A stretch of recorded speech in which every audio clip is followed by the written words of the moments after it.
Hello, everybody. Once again, I am Lehman Crafton Jr., aka Zorval Sean, the Less Than Guru, and today we are going to dig into the weeds.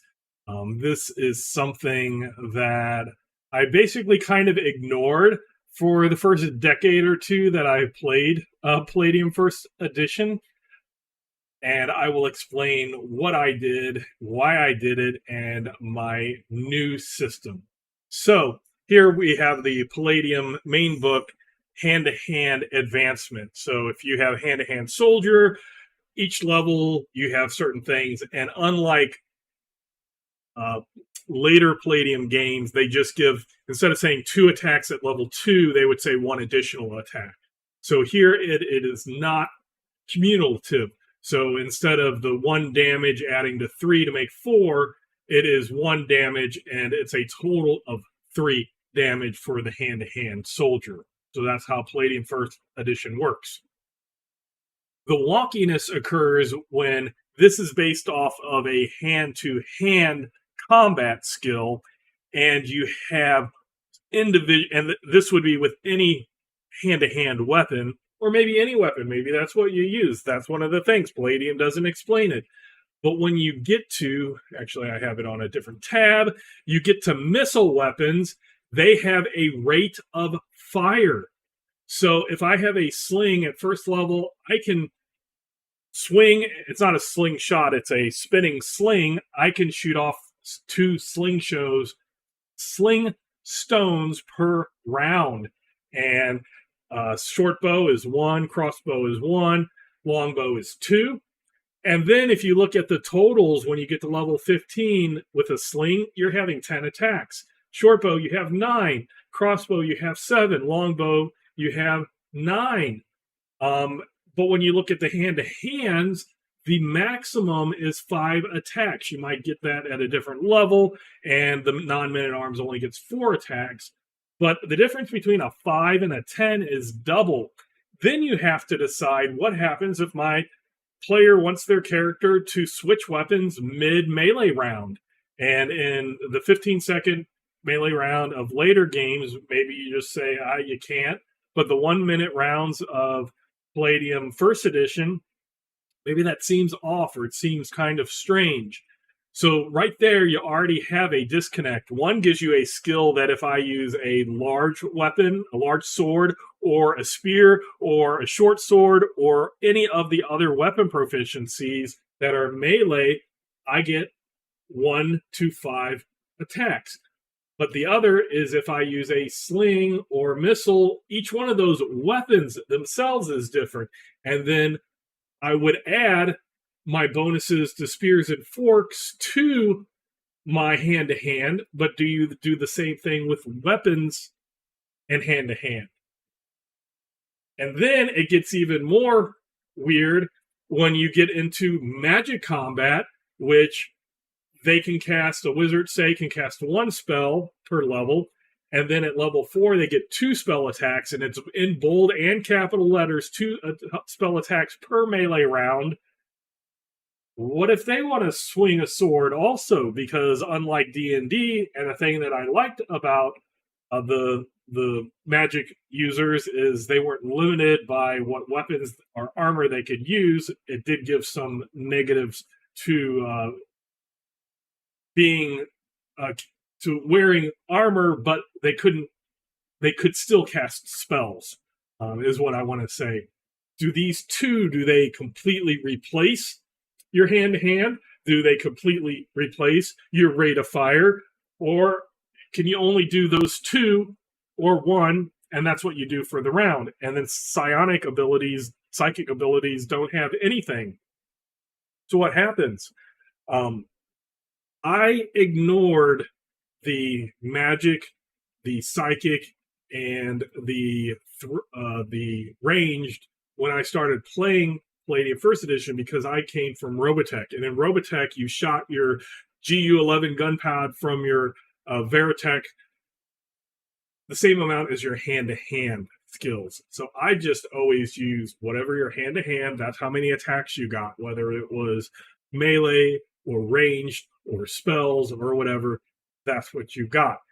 later Palladium games like Second Edition and Rifts, they change things, and they change things between Rifts and Rifts Ultimate Edition and stuff like that. And then it gets even more strange when you look at the juggling skill from Adventure of the High Seas, which is talking about thrown weapons, which at level 1 juggling, you get 3 attacks, and then you get additional attacks by throwing things at different levels. So that's a total of 6 throwing attacks by 11th level, because you get it tells you how you advance. So it's almost like there's 4 completely separate ways to do attacks in Palladium. And some of it's even transferred into those other games like Beyond the Supernatural, Heroes Unlimited, and Rifts, when you go and you look at their ancient ranged attack, ancient archery, I think is what it's called, because that also gives a rate of fire, but there is nothing explaining how you mix that with your melee attacks. So you will have to determine how you solve this problem. If you say, if you go range, you can only go range, you do your rate of fire. If you go hand to hand, you can only do hand to hand, whether or not you want to use this juggling. Because what if somebody doesn't have the juggling skill and they want to throw something? Do they use their hand to hand? Do they only get 1 attack? How does that work out?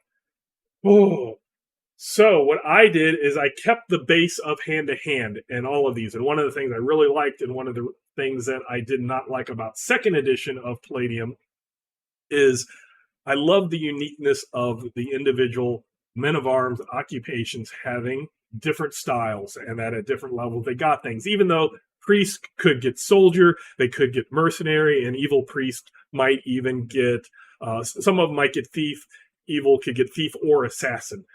So that was something that I liked. Again, from previous videos, I talked about how I gave automatic parry only to the men of arms to make the men of arms better in what they do, and not just the priest and those classes get everything and more.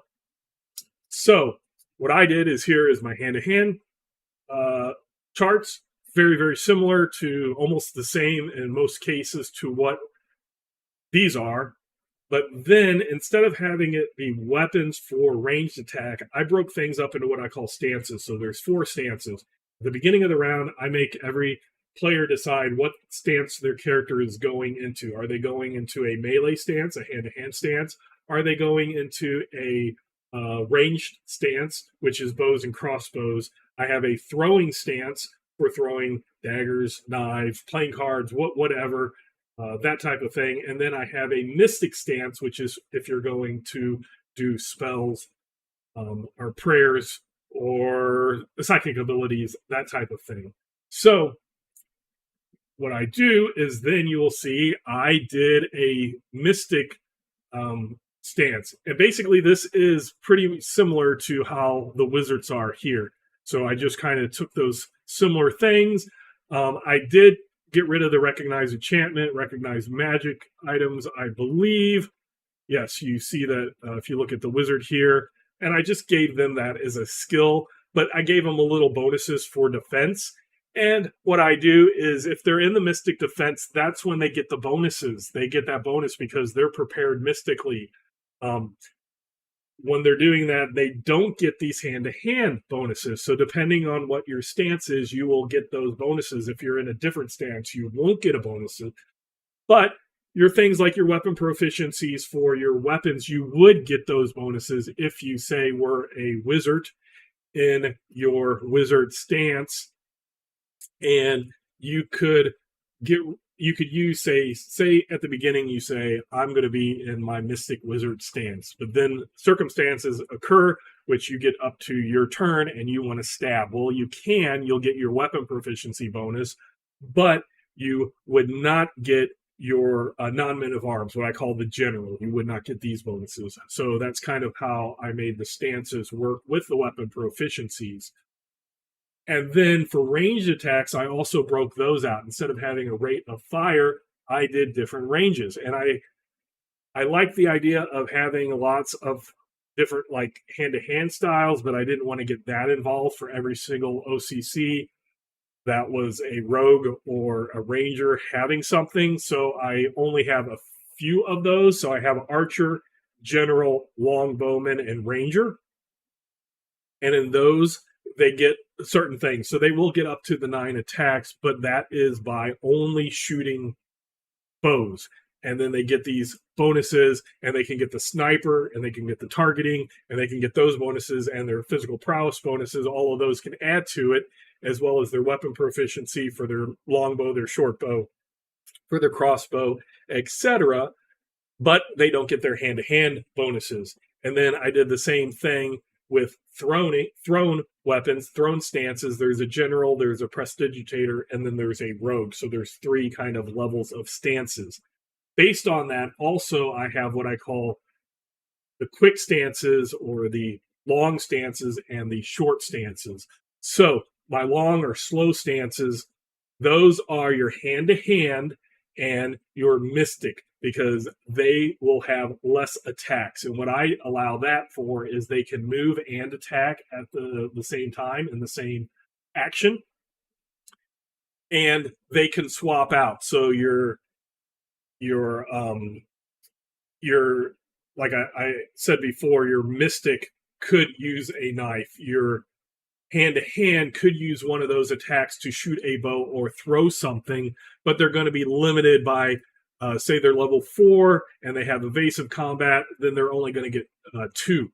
They're not going to get that thrown of having, say, they're a prestidigitator. They're not going to get their thrown of 4 attacks, because that's the quicker stance. In the quicker stance, basically, you are devoting all your time and energy of getting as many attacks out as you can. So I also don't allow parries in those stances or dodges unless you have the automatic dodge. And that's where the automatic dodge for those rogue classes comes in really well, and how they can survive with the throne and for the ranges is because they get that auto dodge.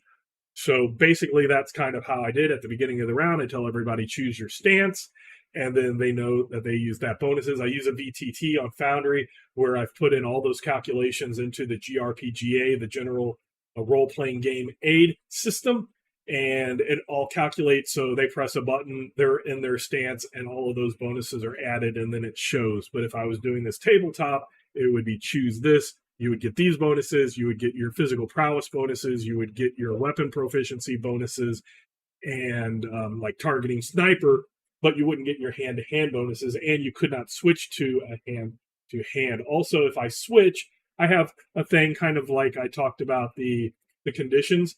I'd say it's awkward. You're awkward. It gives you a slight negative to strike because you are spending time switching weapons, because I really had a tough time deciding, do I want it free? Do I want it to take an action? And I decided to not have it take a full action just to switch weapons, but I wanted some type of penalty for that. So it's something like a -1 or a -2. So that's something that you might look into. But no matter what you do, as a game master for Palladium, you will have to look at these different types of number of attacks per melee and determine how you are going to work it in your game, because there's not one example in all 8 of those books or in any other book that I've ever found for Palladium that outright explains how you do different weapons within the same round, or why one is based off of a weapon proficiency, one is based off of a weapon, and one is based off of a different skill, your hand-to-hand skill. So having said that, hopefully that gives you some ideas and at least understand that this problem will probably come up at some point in your game. So look ahead and fix it before it's asked. Let all your players know how you are doing it. And having said that, once again, I am Lee McCartan Jr., a.k.a. Zora Alshon, Blessed Thank Guru. And until next time, I will catch you later.